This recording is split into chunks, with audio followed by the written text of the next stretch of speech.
Guys, వీళ్ళిద్దరి మధ్య ఉన్న సంబంధం గురించి మీ అందరికీ తెలియాలి.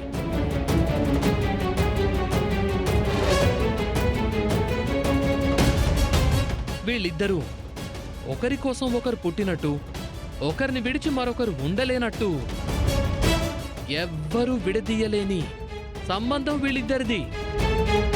ప్లీజ్ సీనియర్, వద్దు. హలో హలో, విడదీయలేని బంధం అంటున్నారని వీళ్ళిద్దరూ భార్యాభర్తలు అనుకున్నారా? కాదు, వీళ్ళిద్దరూ బెస్ట్ ఫ్రెండ్స్.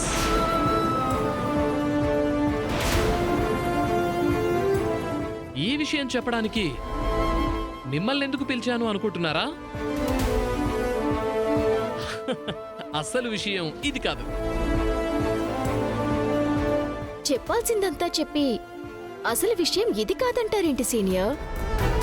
అసలు విషయం ఏంటో చెప్పండి. ఈ లక్ష్మి నేను ప్రేమించుకుంటున్నాం.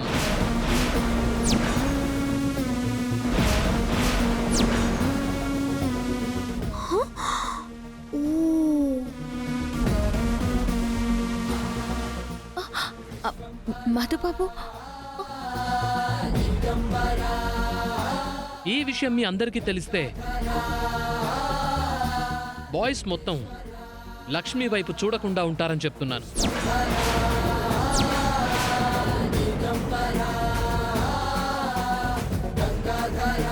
ఇది రిక్వెస్ట్ అనుకోండి, నా సిన్సియర్ వార్నింగ్ అనుకోండి. లక్ష్మి వైపు ఎవరు కన్నెత్తి చూసినా వాళ్ళ కళ్ళు పీకేస్తాను. సీనియర్, మీరేం మాట్లాడుతున్నారో మీకైనా అర్థం అవుతుందా? మీరు నాను ప్రేమించుకోవడం ఏంటి? రే, నిన్న జరిగింది మనసులో పెట్టుకొని మాతో ఆడుకోవాలని చూడకో. Oh, thank you Maddy, thank you. Rai, Lakshmi గురించి తప్పుగా మాట్లాడదని చెప్తుంటే థ్యాంక్ యూ అంటావేంట్రా?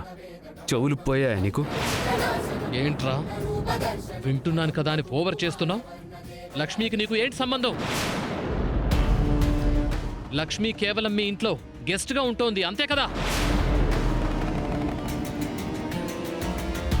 మా ఇద్దరికి పెళ్ళయిందని తెలిసినా కూడా సీనియర్ ఎందుకు ఇలా బిహేవ్ చేస్తున్నాడు? అసలు సీనియర్ ప్లాన్ ఏంటి? రోజు కాలేజ్కి తీసుకొచ్చి మళ్ళీ ఇంటికి తీసుకెళ్తున్నంత మాత్రాన నువ్వు లక్ష్మికి సొంత మనిషి వైపోవు. నువ్వు జస్ట్ డ్రైవర్వి. రై సీనియర్, ఎస్,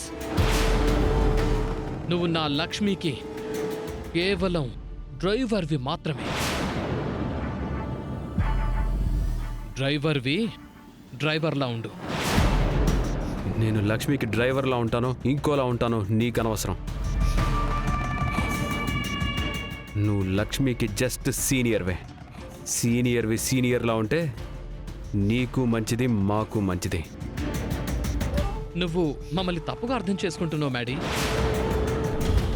లక్ష్మి నన్ను చాలా డీప్గా లవ్ చేస్తోంది. సీనియర్, నువ్వు ఆగు లక్ష్మి. నిన్ను లవ్ చేస్తున్నట్టు లక్ష్మి చెప్పిందా? ఎస్, లక్ష్మియే చెప్పింది. I love you.